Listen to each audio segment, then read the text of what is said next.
그러면 뭐 시작합니다. 자, 오늘은 그 가브리엘 마르케스의 이 100년의 고독, 뭐 100년 동안의 고독이라고 번역되기도 하고 100년의 고독이라고 번역되기도 하고 그러는 것 같아요. 그래서 이 책이 한 권짜리도 있고 두 권짜리도 있는데 한 권짜리를 읽었으면 큰일 날 뻔했죠. 너무 분량이 많아서.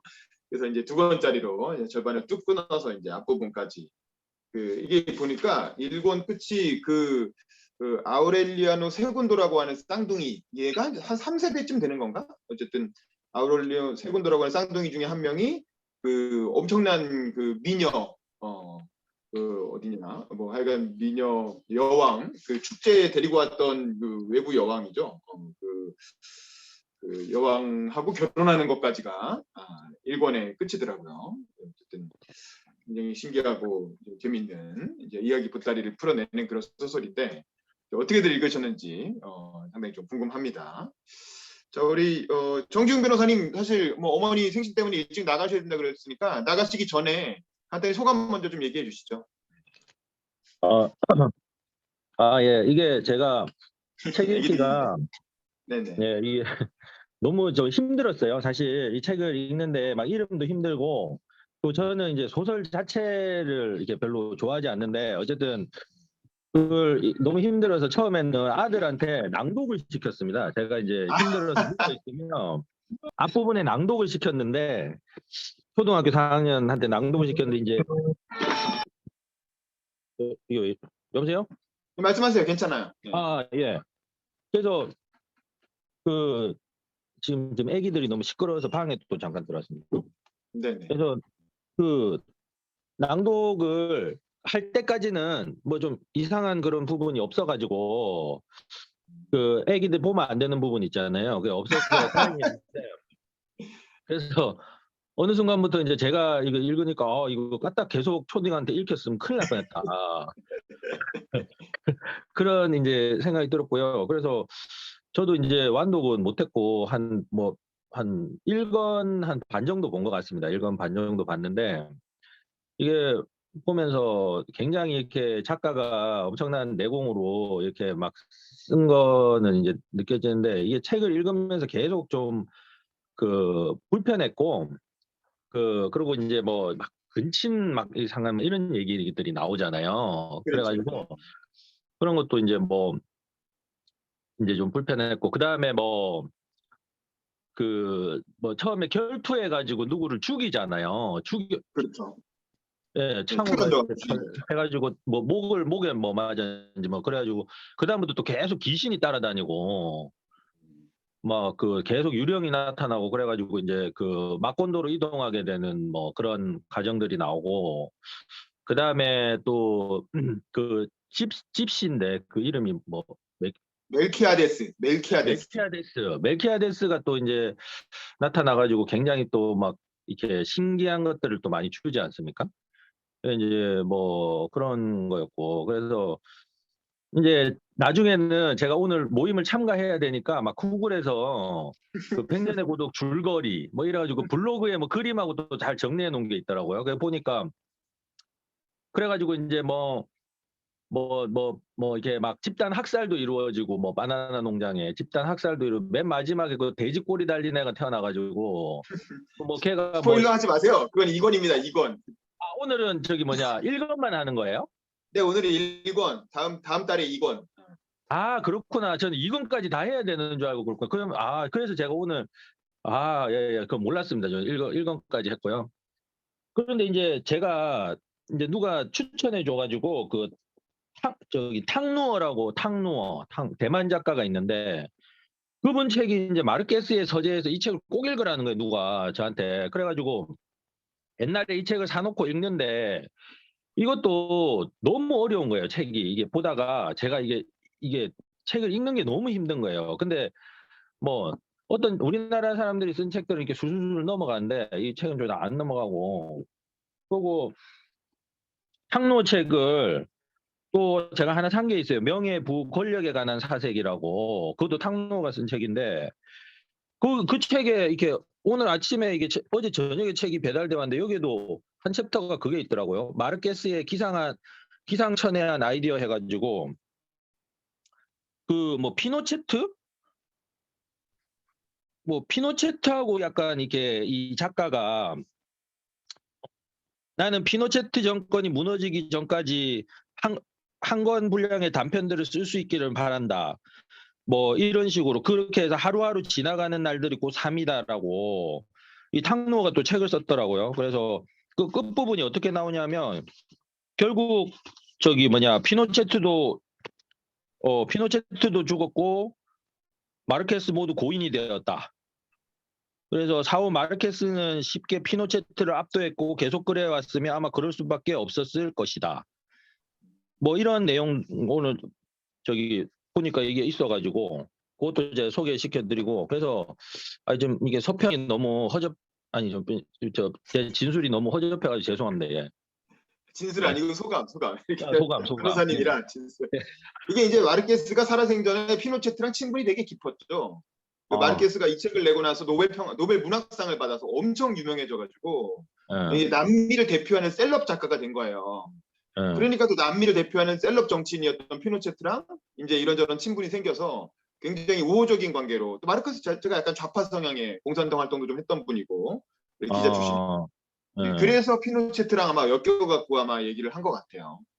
그래서 살아생전에는 둘이 좋은 관계였다. 그래서 사실은 피노체트가 어쨌든 쿠바의 혁명가라고 하지만 또 독재자인 측면도 있잖아요. 그래서 피노체트랑 그렇게 좋게 지낸 거를 별로 좋게 안 보는 이제 세계 여론도 좀 있었고 뭐 그랬던 것 같더라고요. 아마 그래서 그런 걸 비꿔가지고 아마 탕로어 씨가 그렇게 해서 서평을 한 게 아닌가 이제 뭐 그런 생각도 좀 들고. 제가 읽은 그렇습니다. 부분은 아마 거기까지 읽은 것 같아요. 그 아마란타가 애기고 그 무슨 어떤 여자아이가 이렇게 삐쩍 마른 여자아이가 이렇게 왔는데 무슨 유골을 들고 뭐 오고 약간 그게 레베카 아닌가? 레베카? 예? 레베카. 레베카 그래서 아마 그 양녀로 드리죠. 양녀. 그 약간 그 정도까지 제가 본 것 같은데요. 거기까지. 그 양녀로 드렸는데 그 레베카를 아빠인 호세 아우렐리오가 이렇게 겁탈을 했는지 어쨌든 뭐 해가지고 또 반개로 또 애를 하나 또 낳고 뭐 이제 이렇게 되는 스토리가 그게 또 그렇게 되는구나. 예. 그러니까 뭐 그렇습니다. 이게 힘든 소설인데 읽느라고 고생하셨어요. 그래도 반이라도 본 게 어딥니까? 대단한 겁니다. 남은 분량은 이제 왜냐면 이게 앞부분까지가 1권이 주로 그 부엔디아 대령이라고 하는 그 둘째 아들인가요? 그 사람과 관련된 얘기가 쭉 펼쳐지는 것 같고 2권이 그 바나나 리퍼블릭 바나나 그 이렇게 농장에 관한 얘기는 주로 2권에 나오는 것 같아요. 그래서 2권 부분은 우리가 나중에 띄워서 다음 달에 토론을 나눠보도록 하겠습니다. 우리 정인혜 씨도 이 책을 읽다고 추천하신 분이 정인혜 씨인데 음소거 키시고 어떻게 1권 읽으면서 어떤 생각을 하셨는지 소감 좀 제가 해주십시오. 추천하긴 했는데 사실 저도 남미 작가 책은 굉장히 힘들게 읽는 스타일이긴 하거든요.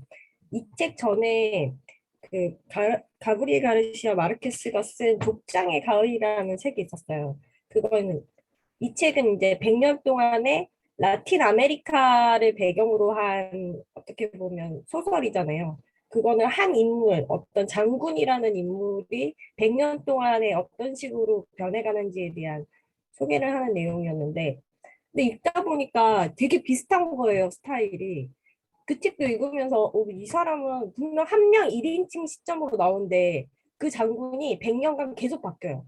그러니까 한 사람에 대한 이야기가 아니라 그 라틴 아메리카를 지배했던 여러 지배자들을 한 명의 장군으로 캐릭터화 시켜가지고 만들었더라고요. 근데 이 책을 읽으면서 100년의 고독도 한 나라가 아니라 마콘도라는 그 도시가 하나의 그 어떻게 보면 도시가 아니라 그 라틴 아메리카가 100년 동안 어떻게 변해왔는지에 대해서 얘기한 거구나라고 생각해서 봤을 때 처음에는 이주를 하게 되고 뭐 어떤 이유로 이주를 하게 되고 거기서 도시가 만들어지고 그리고 그 도시에 유럽인들이 국가라는 명목으로 다시 들어와가지고 국가를 형성시켜주고 근대 국가를 만들어주고 거기서 전쟁이 발발하고 그리고 또 전쟁 때문에 더 발전하게 되고 막 이런 식의 스토리가 나오는 것 같더라고요. 그 아까 말씀하신 이번의 그 바나나 리퍼블릭 사건 같은 경우는 결국 그런 어떻게 보면 고대 도시, 그러니까 근대 도시는 사회주의 성향이었잖아요. 처음에는 같이 공동체 생활을 하고 그 땅 같은 것도 앞부분에 보면 초기 설립자인 그 호세 할아버지, 증조 할아버지가 땅을 호세 아우렐리아노 부엔디아. 허세 할아버지, 증조 할아버지가 땅을 임의로 나눠주잖아요. 자기가 결정해서 처음 정착한 것처럼. 그런 걸 보면 되게 사회주의 성향을 띠고 있다가 나중에는 이제 자본주의로 변하게 되는 그러면서 또 학살 사건이 일어나고 이렇게 외부인들이 들어와서 생겨나는 일들을 결국 이 작가가 약간 마콘도라는 도시로 표현을 한 것 같은데 계속 이제 불편하다 생각하는 부분이 이 그려내는 방식, 이 작가가 그런 상상력을 그려내는 방식이 어떻게 보면 그 자기네 라틴 아메리카에서 가지고 있는 그 전통 이야기나 민족적인 이야기를 그대로 가져와서 만든 것 같더라고요. 그래서 뭐 근친상간에 대한 얘기나 아니면 뭐가 있지? 막 흙을 집어먹는 여자에 대한 얘기 막 이런 것들이 사실은 라틴 아메리카 쪽 영화나 이런 쪽에서도 보면 되게 많이 그려지거든요. 그리고 막 영혼을 본다 막 이런 것들도 그쪽 계열에서는 어떻게 보면 우리나라에서 막 무당을 믿고 막 그런 이야기들이 많이 그려지듯이 이쪽에서도 어떻게 보면 되게 자연스러운 이야기를 자기네 스타일로 언어로 만들어서 그려냈는데 죄송해요. 그 고양이. 그려냈는데 걔 이름이 뭐였죠? 그 검둥이? 좋아요. 어? 좋아요. 부와. 부아. 부아. 그러니까 뒤쪽에 이 가브리엘 마르케스가 마술적 사시주의라는 그런 방식의 글 쓰는 방식을 만들었다라고 창시자라고 그려지는 거 보면 아 이런 어떻게 보면 획기적인 자기만의 언어를 개발한 거에 대해서 노벨 문학상을 타지 않았을까. 그걸 또 되게 잘 비유를 하고 잘 어떻게 보면 새로운 방식으로 접근을 했기 때문에 문학상을 받은 것 같다. 그래서 아 문학상을 받으려면 이런 식의 도전이 필요한가 보다라는 생각을 되게 많이 했어요. 어쨌든 새로운 형태의 글쓰기를 보여준 거죠. 새로운 네네. 형태. 기존의 어떤 그 소설의 역사에서 없었던 새로운 형태의 서사 방법을 보여줬기 때문에 그게 이제 아마 문학상을 타지 않았을까 뭐 이런 생각은 드는데요. 그 우리 안영신님 이 옵저버로 몇 분 들어오셨는데 안영신님 혹시 잠깐 음소거 키시고 본인 소개랑 이제 들어오신 소감 좀 얘기해 주실 수 있나요? 안영신님 혹시 읽으셨으면 읽은 소감을 얘기해 주셔도 좋고 아니면 간단히 자기소개만 해주셔도 좋고 네 어려우신 것 같습니다. 그다음에 김동수님도 들어오셨는데 김동수님도 혹시 가능하시면 잠깐 음소거 키시고 자기소개 좀 해주실 수 있나요? 네, 어려우시면 그냥 뭐 듣기만 하셔도 상관없습니다. 자, 이 책을 저도 되게 좀 재밌게 봤는데 이런 책은 진짜 생전 처음 읽어봤거든요. 정인혜 씨가 읽자고 안 했으면 난 절대 안 읽었을 텐데 정인혜 씨 덕분에 제가 평생 절대 안 읽을 책을 이 모임에서 여러 번 보고 있습니다. 근데 읽고 나니까 이게 왜 유명하고 이거 보면 그렇잖아요. 이게 60년대 67년인가 이 책이 65년 7년 요때쯤에 이 책이 나오고 나서 전 세계적으로 엄청난 베스트셀러가 되고 노벨 문학상까지 이제 타게 되고 이 마르케스라는 작가를 남미의 아주 엄청난 셀럽으로 만들어내는 그런 책인데 왜 그런가를 좀 생각을 해보면 그런 이야기의 힘이 있는 거죠. 그 마르케스는 어렸을 때 외할아버지 외할머니 집에서 얹혀 살았는데 외할아버지 외할머니 주로 키웠대요. 그러니까 외할아버지가 그런 식으로 외할아버지 외할머니가 그런 식으로 옛날 얘기들을 많이 해줬다는 거야. 우리 어렸을 때 뭐 이렇게 자기 전에 무슨 뭐 호랑이가 뭐 이렇게 물어간다 뭐 이런 얘기 하듯이 그런 남미풍의 옛날 얘기들을 아주 많이 해줬고 그런 것들이 사실은 풍부한 어떤 소재가 돼서 그런 것들을 마콘도라고 하는 가상의 도시 가상의 마을이죠. 실제 있는 마을은 아니고 실제로 마콘도라는 건 무슨 나무 이름이래요. 마콘도라는 그 어감이 좋아서 마을 이름을 썼다는데 어쨌든 그 무슨 농장에서 보고 이렇게 쓴 이름인데 그게 원래 나무 이름이라고 해요. 근데 어쨌든 그 가상의 도시 마을에서 100년간 이루어지는 한 가문의 이야기죠. 그 호세 아우렐리오와 그 우르슬라 그 둘이 결혼해서 거기서부터 뻗어나온 100년간의 한 가족, 뭐 6세대라고도 하고 7세대라고도 하던데 어쨌든 그 100년 정도의 가족들의 이야기를 담았고, 근데 그 이야기가 이게 전 세계 사람들의 어떤 걸 사로잡은 거죠. 관심을. 왜 그랬을까? 이게 뭐가 특별하지 도대체? 이게 왜 전 세계에서 그렇게 1960년대 이후에 70년대 왜 전 세계 독자들을 그렇게 사로잡았을까 이렇게 생각을 해보면 저는 그런 생각이 들었어요. 뭔가 이렇게 경계에 있는 그런 소설인 것 같아요. 그러니까 문명과 비문명 사이에 경계에 있는. 그래서 이제 이게 인기를 끈 건 문명인들한테 인기를 끈 거잖아요. 서구 사회라든가 미국이라든가 이런 그런 선진국들 그 독자들이 봤을 때 이게 뭔가 이렇게 자기들이 잘 몰랐던 어떤 비문명권, 남미가 근대화되기 이전에 이게 역사적 배경은 1899년 뭐 1900년 이때쯤이잖아요. 여기선 말하는 그 부엔디아 대령, 그 둘째 아들 부엔디아 대령이 참전했던 자유파와 보수파 사이의 내전이라는 게 실제로 있었던 일이고 네. 그게 한 천일 전쟁이라고 남미 그 콜롬비아에서 굉장히 중요한 사건이라고 해요. 근데 이제 우리를 지금 6.25 전쟁 같은 거겠지. 천일이면 한 3년 정도 전쟁을 한 거잖아요. 그 전쟁의 이제 이렇게 그 배경 속에서 이 가족의 스토리가 어떻게 엮여 나가는가 이제 뭐 그걸 보여주는 거고 이제 콜롬비아 그 사회의 그 1900년 언저리 1900년 언저리면 이제 서세 동점의 시대가 막 펼쳐지면서 이제 아프리카, 남미, 동남아 이런 지역들이 또 동아시아 이런 지역들이 다 서구의 침략을 받아서 우리나라도 그렇고 그러면서 다 이제 뭐 국권을 뺏기고 이제 뭐 이러던 시절이면서 한편으로는 이제 뭐랄까 이렇게 서구식의 근대화 과정이 이루어지는 그런 걸 보여주잖아요.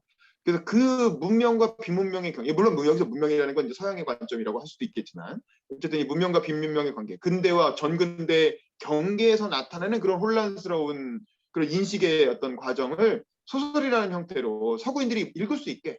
어쨌든 뭐 이게 옛날 사람들이 구술하듯이 뭐 구전하는 이야기였으면 서구인들이 들을 수도 없잖아요. 근데 그걸 글로 써가지고 소설의 형태로 서구인들에게 유통될 수 있는 형태로 만들어내서 보여줬기 때문에 이거 신기하다.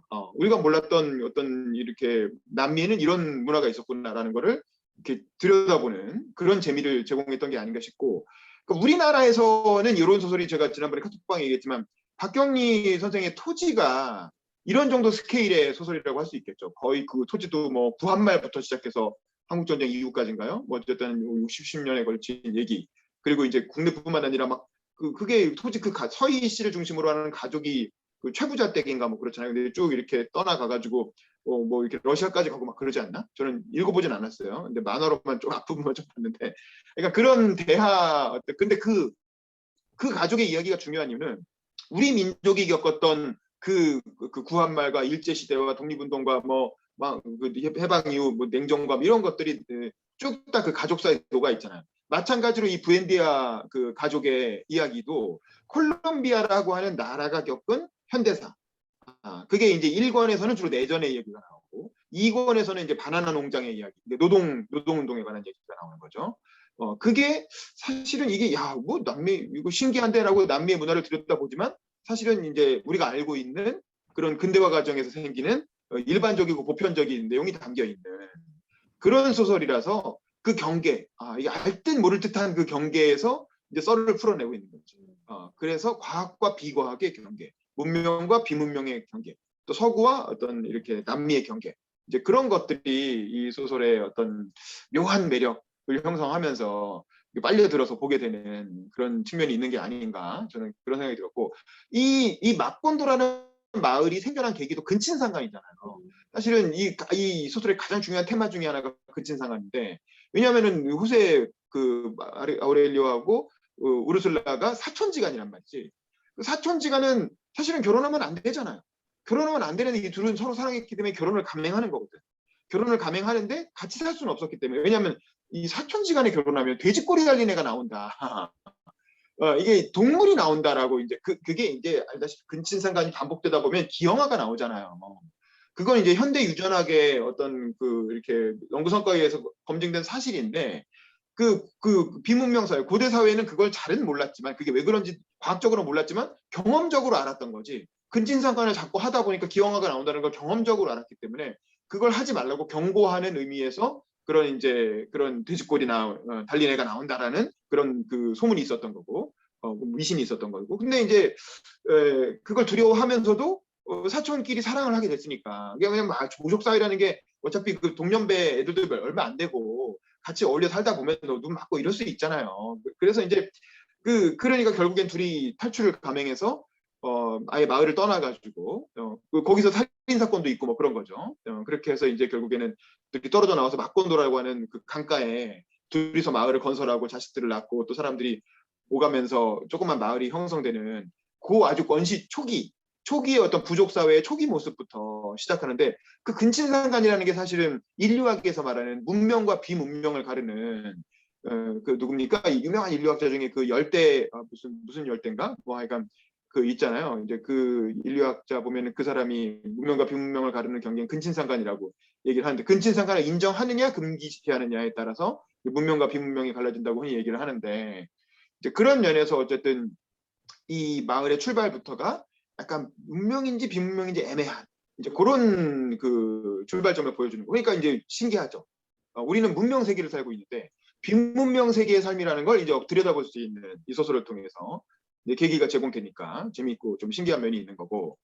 그 곡성이란 영화도 그렇잖아요. 곡성이란 영화도 이제 근대적이고 과학적인 사고와 미신적인 사고가 막 이렇게 뒤얽혀서 사건이 막 전개되니까 뭔지 모르지만 잘 이해는 안 되지만 오 신기한데 하면서 재밌는데 하면서 보게 되는 그런 것처럼 이 백년의 고독도 그런 맥락에서 주는 재미, 그런 이질적인 것이 주는 재미가 있는 게 아닌가 싶고, 그리고 저는 멜키아데스라는 그 집시이자 어떻게 보면 과학자, 연금술사 뭐 이런 사람이잖아요.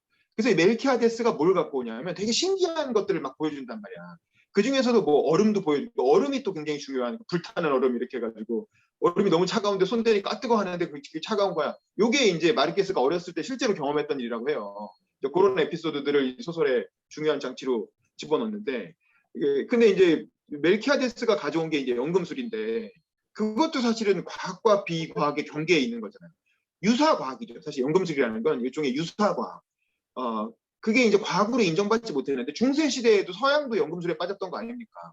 그래서 이제 주인공이 보면은 호세가 그 우르슬라가 열심히 금화를 모아가지고 돈을 좀 저축을 해놨는데 그걸 연금술 한다고 다 녹여버리잖아요.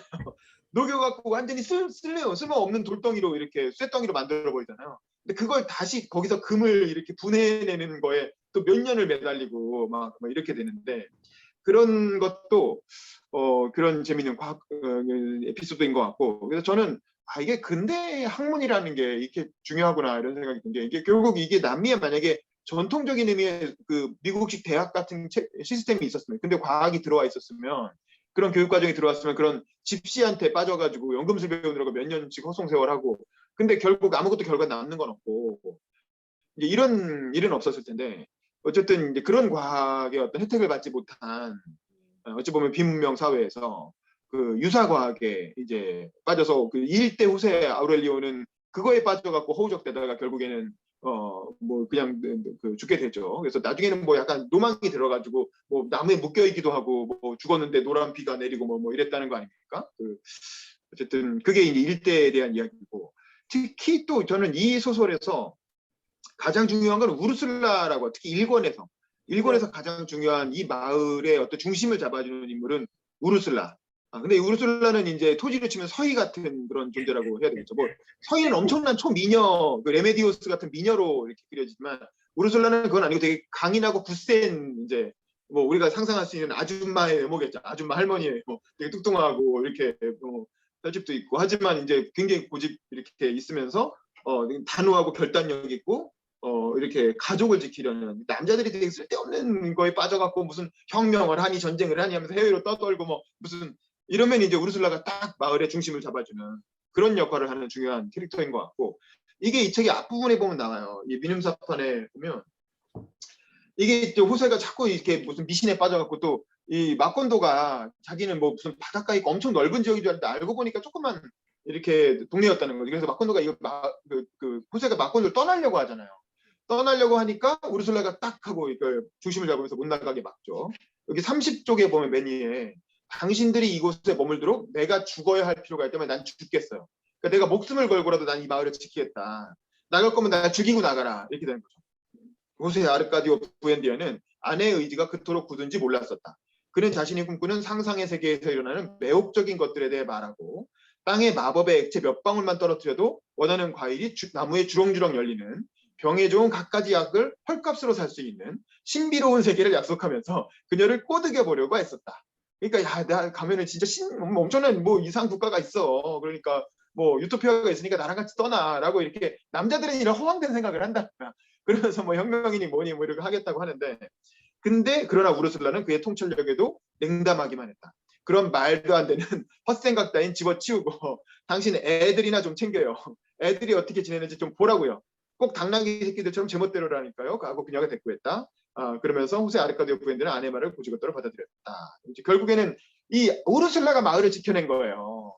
호세는 자꾸 이렇게 마을 또 버리고 조금 안정화되니까 버리고 떠나서 또 새로운 모험을 떠나고 여행을 떠나려고 했는데 이제 우르슬라가 이제 뭐 쓸데없는 소리 하지 말아 있고 딱 지켜내고 또 그런 것도 있었죠. 아마 아들인 둘째 아들 부엔디아 대령이 내전의 와중에서 되게 친한 뭐 마르케스인가요? 뭐 친한 친구를 죽이려고 했을 때 그 마르케스인지 누군지 하여간 동료를 총살하려고 하잖아요. 뭐 이렇게 욱해가지고 서로 의견 대립이 생기니까. 그러니까 이제 그 얘가 그 우르슬라가 그 완전히 권세가 대단한 아들인지 굉장히 일종의 독재자처럼 되어 있는 건데 자유파 반혁명군의 독재자처럼 되어 있는 거죠. 근데 이제 우르슬라가 찾아가가지고 너 그 사람 죽일 거면 죽여라. 근데 그러면 내가 반드시 약속하는데 내가 너 죽인다.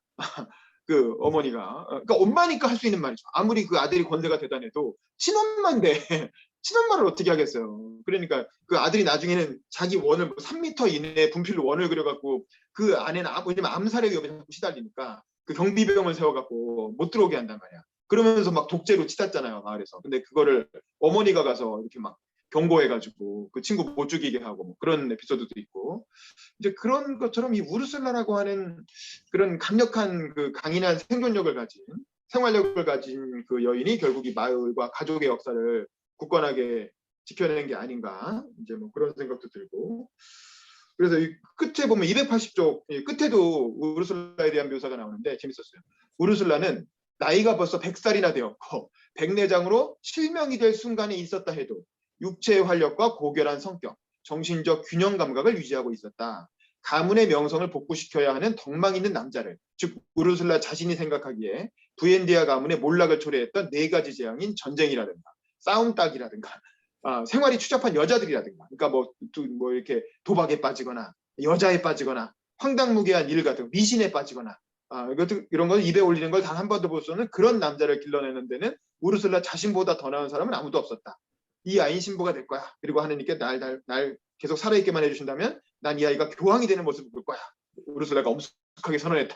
그러니까 뭐 이런 식으로 100살이 되는 할머니인데도 여전히 집안을 지켜야 된다는 강한 의지를 가지고 이제 좋은 건전한 후손을 길러내기 위해서 생활 전선에도 뛰어들고 육아 전선에도 뛰어드는 이제 그런 모습을 보여주는 그런 인물이고 이 우르슬라와 대비되는 가장 대표적인 인물이 부엔디아 대령이죠.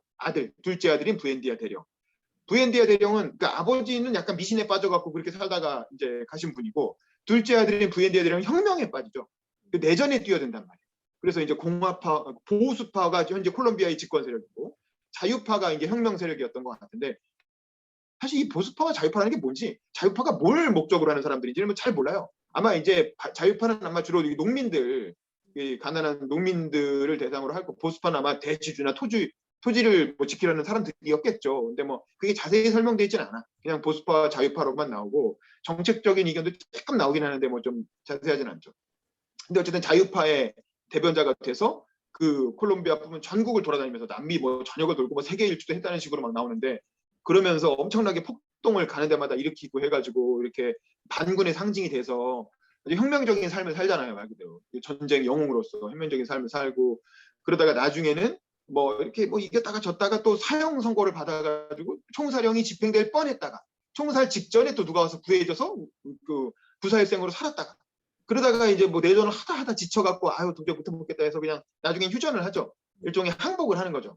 그래서 이제 휴전협정에 이렇게 보수파가 원하는 대로 사인을 해주고 나서 또 자기는 그냥 휴전하기 죽을랜다 더 이상 살기도 싫다 이래갖고 자살을 하려고 하는데 그것도 되게 웃기잖아요. 그래서 그랬다는 거 아닙니까? 의사한테 이 심장이 어딨냐고 물어봤다는 거예요. 그랬더니 의사가 심장에 이렇게 동그라미를 그려줬다는 거야. 그래서 오케이 알았어. 그러고 이제 다 마치고 나서 이렇게 휴전협정까지 하고 나서 자기는 방에 혼자 들어가가지고 권총에 딱 한 발 남겨놓고 그 권총을 자기 그 의사가 동그라미 쳐준 데다 대고 총을 쏴서 자기는 자살했다고 죽었다고 생각했는데 그게 유일하게 내장을 하나도 안 다치고 총알이 관통되는 야 의사가 이게 내 아주 이렇게 엄청난 그 나만이 할 수 있는 마스터피스다 이렇게 하면서 그 하나도 안 죽고 이렇게 총알이 관통하는 위치를 기가 막히게 찾아내가지고 그 덕분에 살았다는 거 아닙니까? 그래서 죽지도 않고 이 부엔디아 대령이 살아서 결국엔 노년에는 그 금을 녹여갖고 황금 물고기를 만드는 수공예에 빠져갖고 이제 그거를 이렇게 하면 수공예 한 거 나오면 그거 팔고 뭐 이러고 근데 사실 황금을 녹였기 때문에 어차피 돈은 안 돼. 그냥 그게 그거야. 팔아봤자 뭐 별로 큰 돈은 안 되지만 어쨌든 그거에 빠져서 살면서 노년을 보내는 어떤 어떻게 보면 몰락한 혁명가 어쨌든 이제 이렇게 그 노쇠한 혁명가의 삶. 그러니까 이제 끝까지 가족을 지키기 위해서 끝까지 노력하는 우르슬라의 삶과 그리고 이제 이렇게 뭐 혁명이니 내전이니 뭐 자유니 하면서 뭐 떠들고 다니면서 전국을 시끄럽게 만들고 수많은 사람들을 죽게 만들잖아요. 그 혁명의 와중에서. 그랬지만 결국 잃은 건 하나도 없고 그냥 뭐 이렇게 허망하게 다시 고향으로 돌아와서 그냥 이렇게 수공예에 빠져서 살다 가는 부엔디아 대령의 삶. 저는 요 가족 중에서 가장 뭐 수많은 인물 군상이 너무 많이 나와서 다 언급할 수도 없지만 그러나 이 백령의 고독 1권에서의 가장 굵직한 인물 2명을 비교한다면 현실주의자인 우르슬라 그리고 이상주의자인 부엔디아 대령. 근데 사실 현실주의자인 우르슬라가 이 마콘도라는 마을의 중심을 딱 지켜낸다면 부엔디아 대령은 콜롬비아라는 나라를 이제 들썩들썩하게 만들었던 혁명 그 가이고 영웅이지만 결국에는 되게 허망한 인생을 사는 이제 그런 사람으로 묘사되는 이 그 두 가지 인물 군상의 대립이 굉장히 좀 재밌고 좀 특이했다. 뭐 그런 생각이 좀 들었습니다. 그래서 1권은 이제 내전을 중심. 근데 이런 얘기가 이게 문명인들의 전 세계 독자들이 봤을 때 이게 그 다가오는 이유는 보편적인 얘기라는 거예요. 이런 게. 이런 우르슬라 같은 여성 전 세계 어디나 다 있고 부엔디아 대령 같은 남자 전 세계 어디나 다 있거든요. 없을 것 같아. 그런 유형의 인물들이 있다는 거죠. 그런 유형의 인물들이. 웃을래 너무 많은데. 어떤 보편적인 어떤 이렇게 설득력을 가지면서 신기하면서도 보편적인 거죠. 그러면서 이제 많은 사람들이 이 이야기에 백년의 고독이라는 이야기에 빠져들게 되는 그런 계기가 된 게 아닌가라는 생각이 있죠. 개인적으로 저는 좀 그런 생각이 들었습니다. 자, 얘기하는 도중에 김시경 선생님이 이제 옵저버로 들어오셨는데 혹시 간단히 음소거 키시고 본인 소개 좀 해주실 수 있나요? 김시경 선생님? 본인 소개, 음소거 키시고. 네, 안녕하세요. 저 김시경입니다. 사실 제가 지금 교회 가는 길이거든요. 아, 네네네. 예, 교회 가는 길이라 제가 시간이 좀 안 맞아서 그 교회 입구에서 잠깐 좀 이렇게 맛배기로 보고 들어가려고 아, 그래서 잠깐 괜찮습니다. 예, 인사드리기도 좀 뭐한데요. 하여튼 뭐 좋은 시간인 것 같습니다. 그리고 또 이런 게 자주 있어가지고 사실 바쁜 현대인들이 뭐 이렇게 이런 또 딱딱한 고전 이렇게 관심은 있지만 시간 내서 이렇게 읽기 되게 어렵거든요. 그리고 또 좀 그럴까 좀 이렇게 특히 저같이 한 50대 이상 된 사람들은 더더욱 좀 읽기 어려운데 또 이렇게 또 좋은 또 시간을 만들어내서 이렇게 서로 대화하듯이 이런 시간은 상당히 좋은 것 같습니다. 그래서 앞으로 자주 있었으면 좋겠고요. 제가 좀 방금 바로 또 예배 드리러 들어가야 되기 때문에 네네네. 그 시간 최대한 되는 데까지만 좀 듣고 들어가려고 하니까요. 다음에도 이런 시간 자주 가졌으면 좋겠습니다. 알겠습니다. 고맙습니다. 감사합니다. 네. 부담 없이 듣다가 그냥 자연스럽게 조용히 나가시면 됩니다. 부담 갖지 네, 마세요. 네. 자, 우리 정주영 변호사님 음소거 그 비디오 끄셨는데 혹시 바로 또 이동하셔야 되나? 우리 소감 한번 더 들어보려고 했는데 가능하시면 얘기 좀 해주시고요. 혹시 인상 깊었던 읽은 부분 중에 인상 깊었던 부분이나 좀 같이 나눴으면 하는 뭐 에피소드 같은 게 있습니까? 정 변호사님 음소거 키시고. 예, 네. 예, 예. 그 하여튼 뭐 지금 뭐 저는 뭐 아까 전에 말씀드린 거 외에 뭐 좀 하여튼 굉장히 뭐 이렇게 분위기나 이런 것들이 정말 좀 한 번도 볼 수 없었던 굉장히 이색적인 그런 분위기였다. 그냥 그까지만 이제 말씀드리겠습니다. 예. 알겠습니다. 우리 정인혜 네. 씨도 추가로 소감 있으면 좀 얘기해 주시죠. 저는 되게 제가 인상적으로 읽었던 그 문장이 있었는데 그 309쪽에 나오는 그 아우렐리아노 부엔티아 대령이 하는 얘기거든요. 노년기를 좋게 보내는 비결은 다름이 아니라 고독과 명예로운 조약을 맺는 것이라는 사실을 겨우 깨달았다. 이게 결국 관통하는 이 책의 주제이지 않나라는 생각이 좀 들었어요. 그러니까 결국에는 아무것도 하지 않고 집에 처박혀가지고 사는 게 평화롭게 살 수 있는 조건이라는 걸 이 부엔디아 대령은 여러 사건을 겪고 나서 느끼게 된 것 같다라는 생각이 들었고, 결국 이 작가도 그런 얘기를 하고 싶었던 게 아닌가라는 생각이 들었고요. 전 개인적으로 되게 인상 깊었던 에피소드는 레베카가 오면서 모든 마을 사람들이 불면증에 걸리는 에피소드가 하나 있었거든요. 저는 그게 되게 마법 같은 에피소드 같았는데, 사람들이 잠을 자지 않는다는 사실에 굉장히 힘들어하는 게 아니라 오히려 내가 더 일을 할 수 있는 시간이 늘어나고 또 좋아했다라는 부분이 되게 인상적이더라고요. 그리고 그거에 대해서 어려움을 느끼지 않고 오히려 외부 사람들, 잠을 잘 수 있는 외부 사람들이 왔을 때 그 사람들이랑 구분해가지고 살았다라는 점이 되게 인상적이었고, 물론 그것도 메르케디아스가 와가지고 다 고쳐져 버리지만 그런 에피소드 보면서 뭔가 이 작가가 상상력으로 만든 것 같진 않았거든요. 어디에서 들었던 실제 이런 일이 있었대, 이런 병이 있어서 사람들이 이게 걸려가지고 다들 잠을 자지 못하지만 그럼에도 행복하지 않지 않은 그런 이야기가 전해져 내려와서 그런 에피소드를 넘어갔다는 생각을 했었는데, 저는 그게 되게 인상적이었고, 아까 그 우르술라 얘기를 되게 많이 하셨잖아요. 저는 약간 우르술라를 보면서 그 혹시 애니메이션 코코 아세요? 네네네. 네, 맞죠. 코코에 보면 할머니 있잖아요. 그렇죠. 와와 원조 있는 할머니. 그 바로 밑에 할머니, 그 할머니가 계속 생각나는 거예요. 네, 그렇죠, 그렇죠. 그 남미 쪽에 약간 영화나 뭐 책 같은 거 읽어보면 항상 모계가 굉장히 강력하고 뭔가 더 체계적이고 집안을 계속 유지시키는 역할을 한다는 그런 느낌이 되게 많이 들었거든요. 뭐 제가 되게 좋아하는 책 중에 달콤 쌉싸름한 초콜릿이라는 책이 있는데, 거기도 거의 모계 쪽으로 이어지는 그런 가족에 대한 이야기인데, 여기도 보면 남자들은 되게 방탕하게 살거나 아니면 뭔가 어디 바람 피고 계속 집을 떠나는 상황인데, 여자들은 끝까지 집을 지키는. 그래서 지금 우르술라 다음에는 아마란타가 딸이잖아요. 우르술라 딸이잖아요. 늦게 태어난 딸인데 아마란타가 계속 집을 지키면서 그 가문을 이어가는 것 같고, 이게 100년 동안의 고독일 수밖에 없는 게 결국 남자들이 다 어딘가에서 죽기 때문에 살아남는 게 여자들 뿐이면 그 가문이 유지가 안 돼서 그런 것 같다라는 생각이 들었어요. 그래서 저는 이번은 또 어떤 이야기들이 펼쳐질지 되게 궁금합니다. 그러게 말입니다. 이게 참 이 마르케스가 어렸을 때부터 그 이야기꾼인 외할머니한테 워낙 다양한 에피소드를 많이 들었고, 이제 그런 얘기를 이 소설에 상당히 많이 녹여냈던 것 같아요. 그래서 이게 과학적으로 말이 돼? 그래서 마술적 사실주의라는 말이 이제 이 마르케스를 설명하는 표현으로 나오게 된 거죠. 근데 이거 저는 뭐예요? 역으로 이게 마약이었을 수도 있겠다라는 생각이 들었어요. 왜냐하면 제가 알기로는 마약 같은 거 먹으면 잠을 자지 않고도 계속 깨어있는 상태에 있을 수 있다라고 들었었거든요. 그렇죠. 그럴 이런 수 있죠.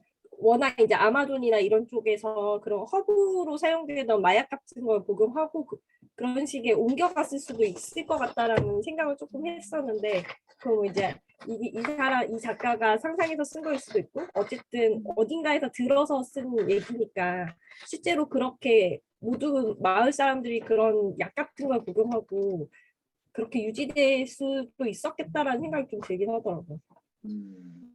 그러네요. 네, 일리가 있는 얘기입니다. 자, 알겠습니다. 하여간 그러면 오늘은 1권이라 뭐 이렇게 다 얘기해 버리면 또 2권 때 할 게 없으니까 오늘은 간단히 1권의 내용이 이런 거다라는 거를 이제 확인하는 정도까지 하고요. 우리 연말에 2권을 또 한번 다뤄보도록 합시다. 자, 이거는 12월 그 2권을 다루 일정만 잡고 오늘 마칠게요. 2권이면 이제 12월 우리 한 달 뒤니까 18일이나 25일, 26일이 하긴 좀 그렇잖아요. 크리스마스인데. 그러니까 그 전주인 18, 19일 중에 오전에 했으면 좋겠는데 언제 가져오신가요? 혹시 뭐 안 되는 날짜가 특별히 있으신지. 저는 전- 괜찮아요. 전 다 괜찮습니다. 괜찮으세요? 네. 그러면 18, 19에 어쩌면 지방 가는 일정이 있을 수도 있어서 그럼 한 주 미뤄서 그냥 26일 크리스마스 다음 날 오전에 할까요? 크리스마스 날 하긴 좀 그렇잖아. 뭐 크리스마스 날 해도 됩니다. 뭐 아무튼 뭐 아니 뭐 그렇긴 하지만 26일 예. 그 크리스마스 다음 날 26일 네. 26일 오전에 그럼 백년의 고독 2권을 읽고 모이는 걸로 하겠습니다. 자, 그러면 우리 끝나기 전에 사진 한번 찍고 마칠 테니까요. 책 좀 꺼내서 이렇게 얼굴 나오게 해주세요. 지금 책이 차에 있어가지고 그냥 괜찮아요. 이거 없으면 없는 대로 하시죠. 네, 짠 이렇게 책 좀 보이게 해주시고.